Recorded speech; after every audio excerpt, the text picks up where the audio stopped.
Carnivore zľava, carnivore zprava, fastingy a podobné. Aj na teba to vyskakuje zo všetkých strán. Väčšinou o tomto type stravovania hovoria profesionálni športovci, fighteri či bodybuilderi.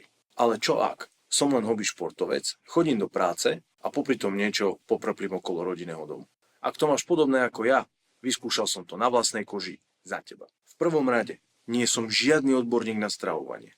Čo ti teraz poviem, budú len moje osobné skúsenosti. Absolvoval som 14 dní stravovania formou carnivore a fasting 24 hodín. To znamená, že 14 dní v kuse som jedol len raz za 24 hodín a striktne len živočíšnu stravu. Mäso, ryby, vajcia, syry, biely jogurt, tvaroh, med, mlieko A2, šmitec. Čo mi to dalo? Schudol som 5,2 kg. Viditeľne som schudol z brucha, nemám to zmerané, sorry. Žiadna strata energie v porovnaní s normálnym stravovaním. Minimum polotovarov. Vždy som sa tešil na dezert, biely jogurt s tvarohom, osladené medom, magnifik. Časové hľadisko. Neriešil som čo a kedy idem variť. Všetko je tam jasné. A tie porcie.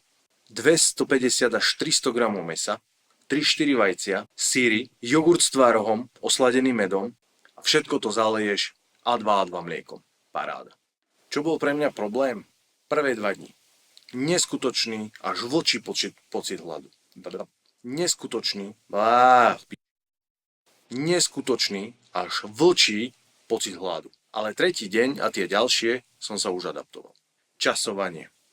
Priznám sa, že nie vždy sa mi darilo dodržiavať pevný čas jedenia, napríklad 14:00. Rodina, práca, nečakané okolnosti a podobne. Takže sa mi občas stalo, že som bol bez jedla aj viac ako 24 hodín, alebo naopak menej ako 24 hodín. Nechutilo mi furt jesť len hovädzie mäso, takže som si to prispôsobil.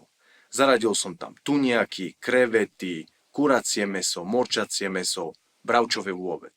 Takže za mňa carnivore, 24 hodín fasting na reštart organizmu, jeho prečistenie, dáke to schudnutie môže byť.